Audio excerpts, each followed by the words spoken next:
Сәлеметсіздер ме? Біз Абай атындағы шағын орталықты орта мектебінің Ғали Шахизат және Тойлыбай Қарақат.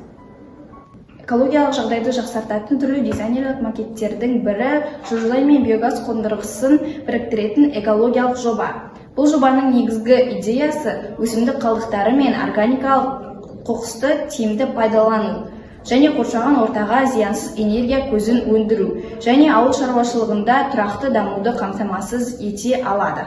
Жобаның негізгі бағыттары: бірінші, жылыжай кешенін айта кететін болсақ, көкөністер мен жемістерді жыл бойы өсіруге мүмкіндік береді. Қолайлы микроклиматтық сақтау үшін биогаздан алынған жылуды пайдаланылады және органикалық тыңайтқыштар ретінде биогаз өндірісінің қалдықтары қолданылады. Ал биогаз қондырғысы арқылы органикалық қалдықтар мен, яғни мал қия, өсімдік қалдықтары және тамақ қалдықтары сияқты оларды биогаз өндіреді. Электр энергиясы мен жылу алу үшін қолданылады және қалдықтарды биотыңайтқыш ретінде жылыжайды және егістік жерлерді пайдаланылады. Жобаның экологиялық пайдасы: біріншіден, атмосфераға көмірқышқыл газы мен метанның бөлінуін азайтады. Екіншіден, органикалық қалдықтарды қайта өңдеу арқылы қоқыс мөлшерін азайтады. Үшіншіден, топырақтың құнарлылығын арттырып, химиялық тыңайтқыштарға тәуелділікті төмендетеді. Төртіншіден, экологиялық үнемдеуді қамтамасыз етеді және баламалы қуат көздерін дамытады. Экологиялық тиімділігі шаруашылықтардың энергияға жұмсайтын шығындарын қысқартады. Жылыжайды жыл бойы өнім алу арқылы табыс көлемін арттырады. Биогазды артық өнімделген жағдайда оны сатуға немесе басқа да мақсаттарға пайдалануға болады.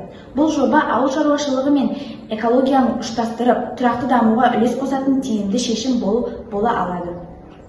Қорытындылай келе, жылыжай мен биогаз қондырғысын біріктіру экологиялық тұрақтылық пен экономикалық тиімділікті қамтамасыз ететін инновациялық шешім. Бұл жоба органикалық қалдықтарды қайта өңдеу арқылы қоршаған ортаға зиянды әсерді азайтады, парниктік газдардың шығарылуын төмендетеді және экологиялық таза энергия көзін өндіреді. Сонымен қатар жылыжай кешені ауыл шаруашылығы өнімдерін жыл бойы өсіруге мүмкіндік беріп, ауыл шаруашылығын дамудың жаңа деңгейіне шығарады. Биогаздан алынған жылу мен электр энергиясы шығындарды азайтып, табысты арттыруға көмектеседі. Осылайша бұл жоба экологиялық жағдайды жақсарту, ауыл шаруашылығының тұрақты дамуын қамтамасыз ету және баламалы энергия көздерін тиімді пайдалану үшін маңызды шешім болып табылады.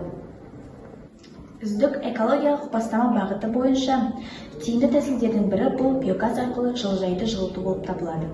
Біз бұл жерде жылыжайды жылыту арқылы біз биогазды пайдаландық. Биогазды бейнелеу үшін біз қалдық консерва ыдысын пайдаландық. Және де биогаз болған жерден қазандық болу керек. Біз ол қазандықты картон қиындылары арқылы жасадық және сәндік үшін дәнді дақылдармен бейнеледік. Бұл жерде көріп тұрғандарыңыздай макеттің басты жері бұл жасанды шөп. Және жасанды шөпте талдарды бейнелеу үшін біз шырша бұталарын пайдаландық. Сәндік үшін қағаздан қиылған гүлдерді және дәнді дақылдарды пайдаланған болатынбыз. Ал біз жылыжайдың қаңқасын жасау үшін бізге ең алдымен ағаш таяқшалар қажет болды. Ал сыртын қаптау үшін біз пластик бөлшектерді пайдаландық. Осылайша біз жылыжайдың сыртқы қаңқасын жасадық. Ал ішіне сәндік ретінде бізге сіріңке қорапшалары және жасанды шөп қажет болды.